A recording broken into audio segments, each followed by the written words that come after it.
El Santo Padre, el Papa Francisco, hace 6 años, estableció que el tercer domingo de enero se celebrara en honor a la palabra de Dios, dado que la palabra de Dios es parte fundamental de nuestra fe y tiene un lugar privilegiado en la celebración litúrgica.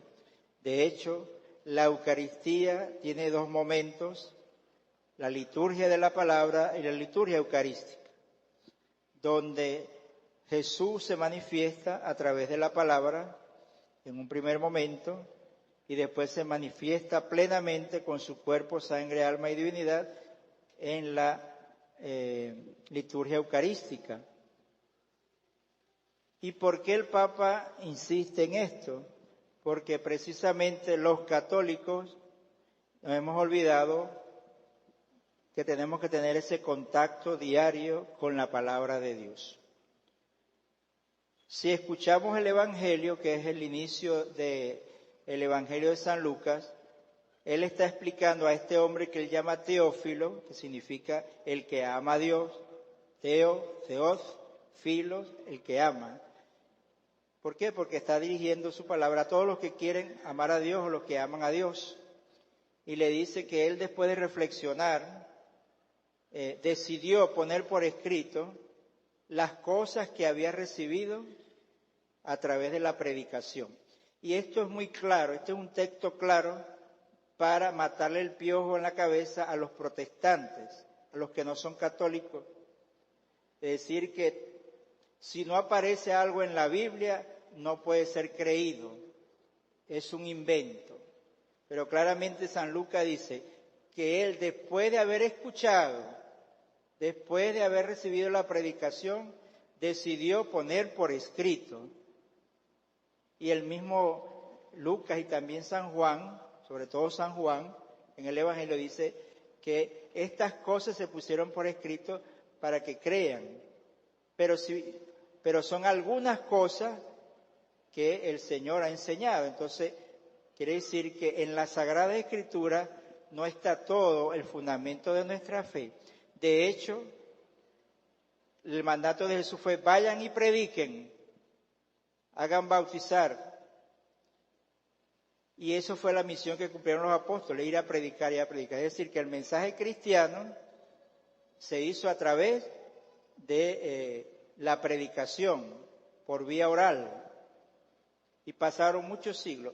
Empiezan a aparecer algunos escritos del Nuevo Testamento, porque sí existía el Antiguo Testamento, con las cartas de Pablo.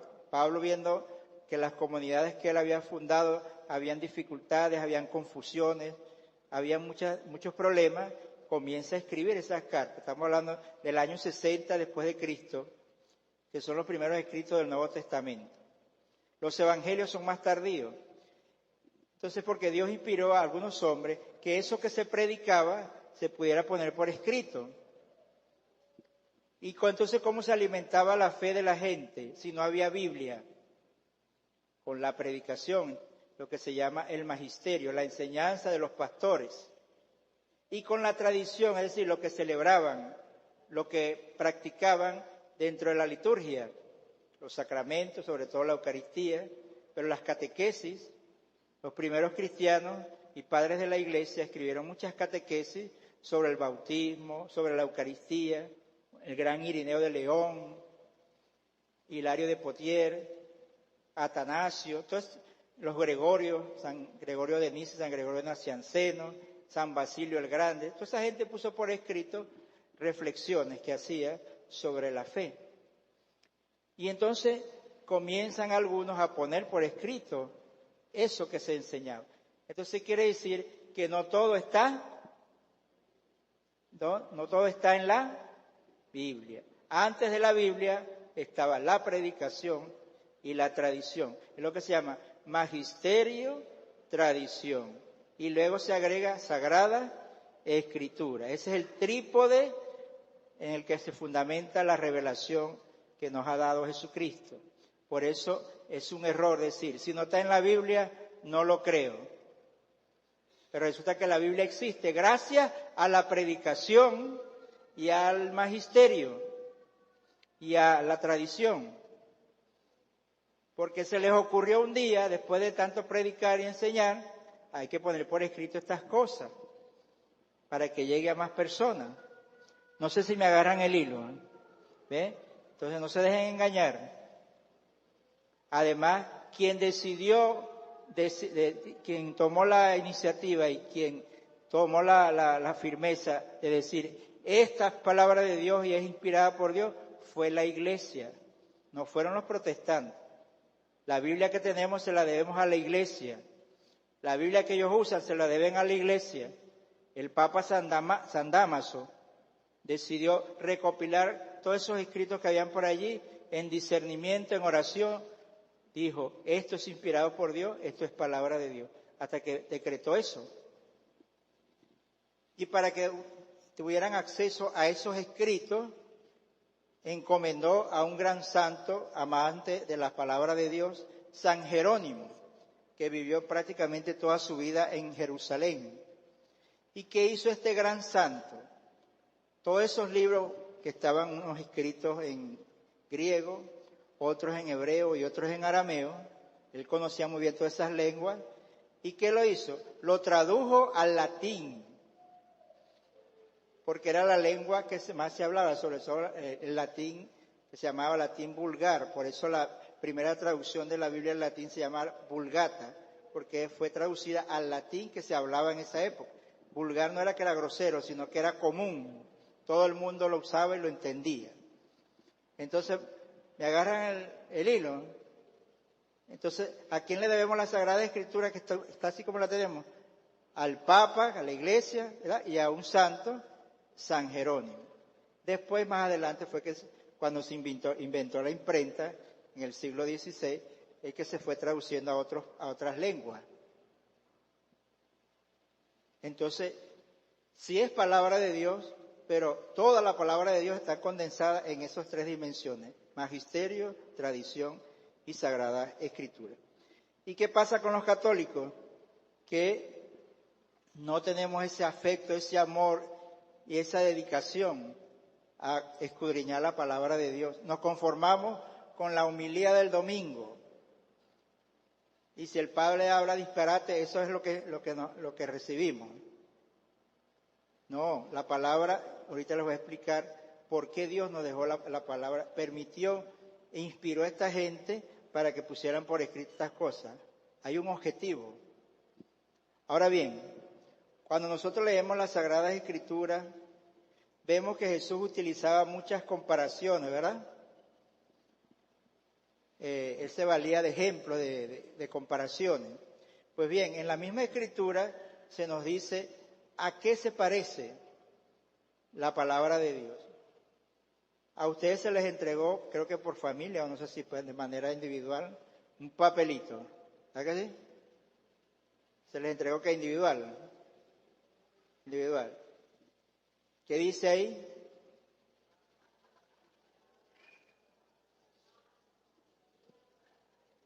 Entonces, la misma palabra de Dios compara a la palabra como lámpara. ¿Y qué hace la lámpara? Alumbra, ilumina. Entonces, la palabra de Dios es como una lámpara que ilumina.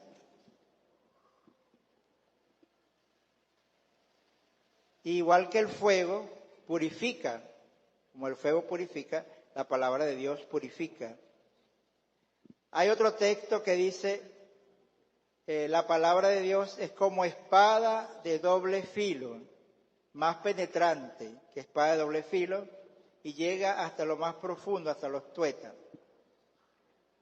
Hace muchos años, cuando yo era muchacho, había una propaganda de una afeitadora que tenía doble hojilla. ¿Se acuerdan los de mi época? Que decía, al que primero se le pasa, el segundo lo repasa. A la palabra de Dios no se le escapa nada, porque tiene doble filo, por todos lados corta, por todos lados puede penetrar. ¿Eh? Entonces lo comparan con una espada. También la comparan como martillo, sobre todo Jeremías nos dice que es como martillo. Si usted quiere montar una pared aquí nueva, pero tiene una vieja, ¿qué hace? La rompe, ¿verdad? Entonces el martillo sirve para romper, hay que romper dentro de nosotros todo lo que sea malo. La palabra de Dios taca, taca, taca, taca, taca, taca, hasta que lo destruye si es algo malo. Entonces como un martillo. Pero también en los lugares donde ocurren desastres naturales como los huracanes y los tornados, la gente construye su casa de madera, porque igualito la va a perder cuando pasen los huracanes. Pero de la misma forma levanta otra, gracias porque son de madera y más fácil de armar. Entonces, el martillo sirve para construir, porque la madera hay que unirla con clavos, ¿verdad? Entonces la palabra de Dios da para dar firmeza también. La comparan como agua y lluvia, dice el Salmo, un salmo, que así como el agua cae del cielo, empapa la tierra y vuelve otra vez, así es la palabra de Dios. Nunca regresa a Dios sin producir fruto. El agua refresca, ¿verdad? El agua da vida. El agua purifica, así hace la palabra de Dios. Hay textos como el Salmo 119 y Ezequiel que presentan la palabra de Dios con sabor. Es dulce como la miel. Porque la palabra de Dios siempre tiene algo bueno que darnos, una buena noticia para nosotros. Pero a veces también es amarga, como en el Apocalipsis dice que es dulce al paladar, pero amarga en el estómago. Cuando la palabra de Dios nos cuestiona, nos mueve el piso, no nos cae muy bien. Pero ese estremecimiento de la palabra de Dios, que a veces puede ser amargo, tiene como objetivo salvarnos, liberarnos, fortalecernos. Hay una parábola donde se compara a la palabra de Dios como una semilla, ¿verdad? La parábola del sembrador, que cae en diferentes terrenos y dependiendo del terreno produce o no produce fruto. Si nuestro corazón, que es esa tierra donde se siembra la palabra de Dios, es tierra fértil, produce fruto. Pero si está llena de espinas, llena de piedra, si está llena de calor, el calor del sol, por ejemplo, que quema las plantas, entonces no produce el fruto. Pero es una semilla que se siembra. Y por supuesto, así como nos necesitamos nutrirnos del alimento de la palabra de Dios, de alimentarnos del cuerpo, tenemos que alimentarnos de la palabra de Dios, alimento para nuestra alma. Por eso la fe de muchos es raquítica, por eso la fe de muchos está oscura, por eso la fe de muchos es débil, no tiene certeza de nada. ¿Por qué? Porque le falta ese alimento, le falta esa luz. Los efectos de la palabra de Dios en nosotros es transformante. Miren, grandes santos de la iglesia, por escuchar una predicación de un texto del Evangelio, se convirtieron. San Ignacio de Loyola, San Francisco Javier, San Agustín, San Vicente de Paúl. Escucharon una predicación, el gran San Antonio Abad, fundador del monacato de Occidente. Al escuchar una palabra, esa palabra le llegó y lo cambió de vida. De hecho, fíjense, yo tengo contacto con ustedes esporádico en la misa, en algún momento de que se confiesan, cuando piden un sacramento. No conozco el interior de su vida, al menos que nos veamos todos los días y nos echemos cuentos todos los días para poder conocerlos bien, bien, bien, y sin embargo no termino de conocerlos. El único que lo conoce es Dios. Entonces cuando el predicador dice una frase, algunos dicen, es como si me la hubiera tirado a mí.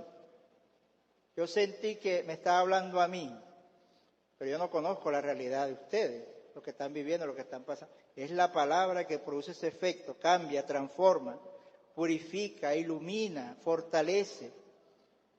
Si tenemos contacto frecuente con la palabra, vamos a ser unos cristianos fuertes y firmes en la fe, con una certeza de que lo que estamos haciendo, lo que estamos siguiendo es real y es verdadero y es auténtico. Pero si no tenemos poco contacto con la palabra, nuestra fe se debilita, nuestra fe se mueve de acuerdo a las circunstancias y no según lo que Dios nos dice. Por eso el Papa, sabiendo cómo somos los católicos de flojo para leer la Biblia y menos para estudiarla, ha querido establecer esta fecha para recordarnos lo fundamental, lo importante que es la palabra de Dios para nosotros. Ahora bien, si Dios después de tantos siglos de predicación, inspiró a unos hombres sabios, llenos del Espíritu Santo, a que pusieran por escrito esas enseñanzas que predicaban, lo permitió y lo suscitó por algún motivo. ¿Para qué nos ha dado el Señor, además de la tradición y el magisterio, las Sagradas Escrituras? Primero que todo, para leerla.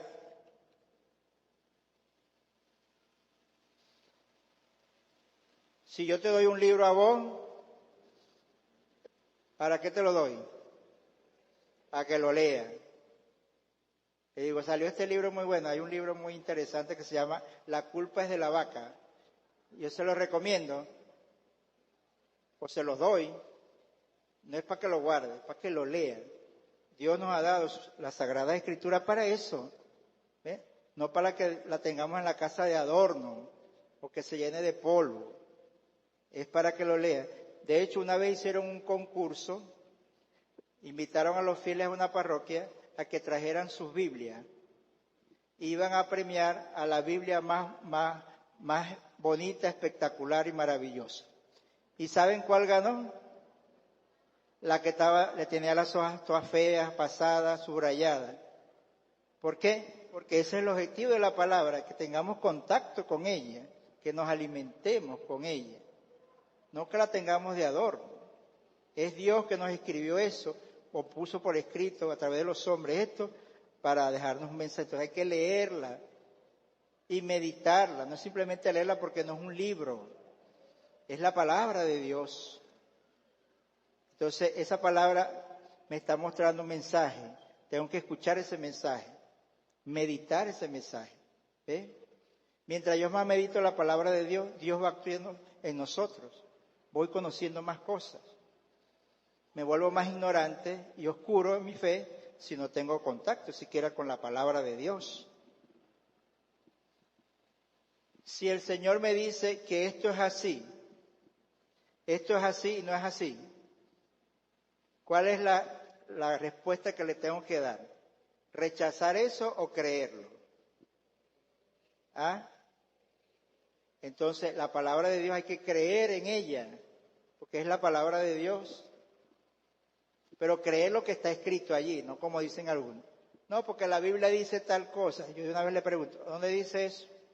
¿En qué libro dice eso? Pues yo no lo he escuchado, yo no lo he leído. En cambio puedo decir, en Juan 3:16 nos habla el Señor de su gran amor, del gran amor que nos tiene. ¿Qué dice Juan 3:16? Tanto amó Dios al mundo que envió a su Hijo único, para que todo el que crea en Él no se pierda, sino que tenga vida eterna. Entonces hay que creer en el amor de Dios porque lo dice el Señor en su palabra. O en Isaías, con amor eterno te he amado. ¿Podrá una madre abandonar a su hijo, dejar de amar a su hijo? Aunque existiese una madre que no amase a su hijo, yo te he amado con amor eterno. También lo dice Isaías. Y el Salmo 103 dice, Dios es rico en misericordia, lento en cólera y rico en misericordia. Perdona todas tus culpas, te renueva en tu vida. Eso lo dice el Salmo 3, muy bonito el Salmo 103, que habla sobre quién es Dios y cómo actúa en favor de nosotros. Entonces, si yo leo y creo, medito y creo eso, me va alimentando mi fe. Y entonces llega un loco a decir una cosa, tú lo que estás es loco, porque Dios dice esto y yo lo creo. Ahora, la Sagrada Escritura es un compendio de libros, por eso Biblia significa biblos en griego, quiere decir biblioteca o pequeña biblioteca, porque la Biblia es un conjunto de libros.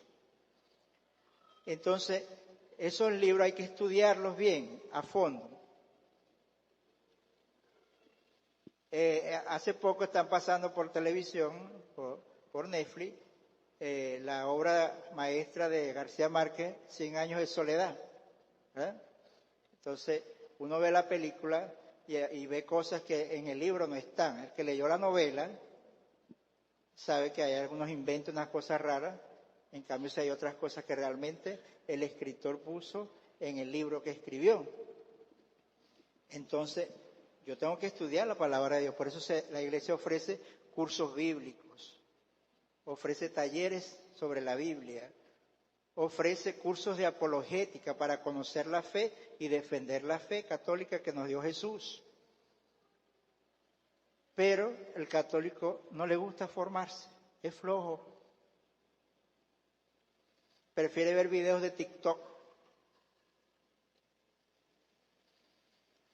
Y hay que meterse dentro, porque no es un solo autor, son muchos hombres inspirados por Dios, de diferentes épocas, de diferentes culturas, y son diferentes géneros literarios.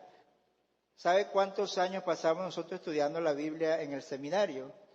Cuando entramos en la etapa de teología, son 4 años y nos quedamos cortos. Tenemos que hacer especializaciones en algunas cosas y nos quedamos cortos. Y en otras iglesias no católicas, cualquiera se pone a predicar porque estudió la Biblia 3 meses. ¿No es así? Hay que meterse en el texto, en el contexto, en el autor, el público a quien fue dirigido, la época en que los géneros literarios que utilizó, todas esas cosas. Por eso la Biblia, además de meditarla, leerla y creerla, hay que estudiarla. Aquí tenemos un grupo de apologética que estudia la Sagrada Escritura. Tenemos un grupito que empezamos como 18, quedaron 8. Después se abrió un nuevo grupo, creo que eran como 12, yo no sé cuántos quedaron de ese grupo. Porque no queremos dedicarle tiempo al estudio de la Sagrada Escritura y tenemos que hacerlo. La Iglesia a los siglos de experiencia, viendo que tan importante era conocer la Sagrada Escritura, que entonces agregó algo más al estudio, es la lectura orante de la palabra. Mientras yo leo la palabra, yo oro también. Eso se llama lectio divina, lectura orante de la palabra. Cuando nos reunimos en grupo, se lee un texto, se medita ese texto y se hace oración con ese texto. La palabra es para eso. La palabra no se lee en comunidad, se proclama. Por eso ustedes ven que ya dejé de usar la frase cuando leo el Evangelio, no digo lectura del Santo Evangelio, sino proclamación del Santo Evangelio, porque la palabra se proclama. Si estamos en un grupo en representación de la comunidad cristiana, no se está leyendo la palabra, se está proclamando, se está comunicando, anunciando.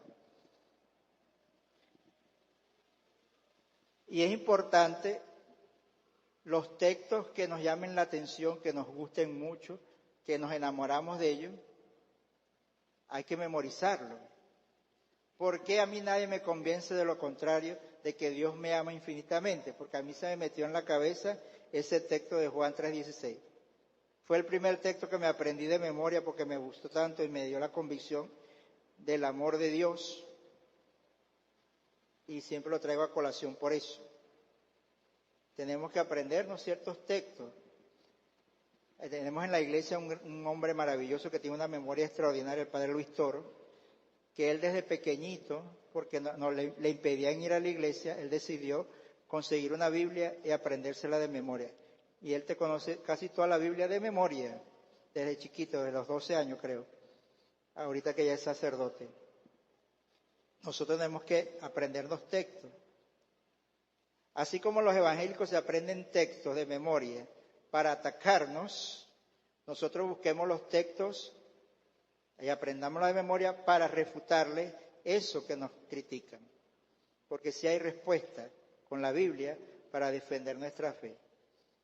Por eso hay que memorizarlo y estudiarlo. Y además de proclamarla, hay que sobre todo ponerla en práctica. La palabra de Dios es para ponerla en práctica. Porque el mismo Jesús dice, el hombre sabio es aquel, se compara con aquel que construyó su casa en roca firme, vino en las aguas y no lo derrumbaron.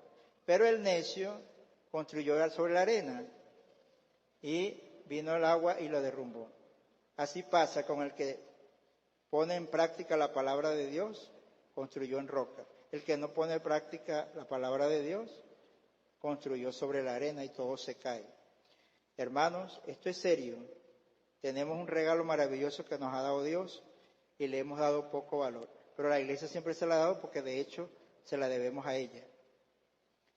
Y a partir de esa palabra con la que Dios ilumina nuestra vida, es que suceden tantas cosas, como es esta jornada de la infancia misionera y adolescencia misionera, como lo decía el relato que hicieron al inicio.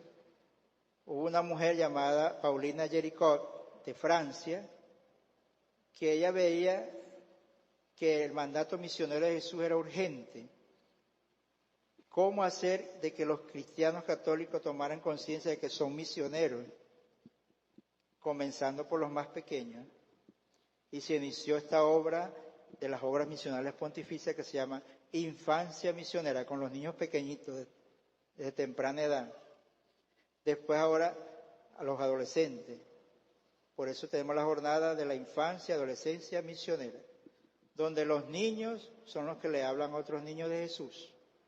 Los niños cumplen esa misión de anunciar a Jesucristo, los adolescentes también. Se preparan, son encaminados por catequistas y pueden ser misioneros, de hecho lo son, con su temprana edad, con su poco conocimiento. Yo de que llegué aquí quise iniciar la infancia misionera, pero no ha habido respuesta. Qué regalo para una familia tener niños que puedan proclamar a Jesucristo, que puedan anunciar a Jesucristo, con sus cosas de niños, porque no se les pide que sean adultos. Siguen siendo niños, adolescentes, pero con una misión, anunciar a Jesucristo, hacer presente a Jesucristo con sus acciones. Eso lo enseña esta obra llamada Infancia y Adolescencia Misionera, que se la debemos a esta mujer, que después de meditar tanto el texto, vayan por todo el mundo y anuncien el Evangelio, tomó la decisión, habló con el Papa, y el Papa le dio el visto bueno porque era una obra maravillosa y está extendida por todo el mundo. Esta obra en Venezuela, en nuestra diócesis existe. Animemos a nuestros niños a que sean parte de esta obra de la que todos tenemos que ser partícipes. Gloria al Padre, al Hijo y al Espíritu Santo.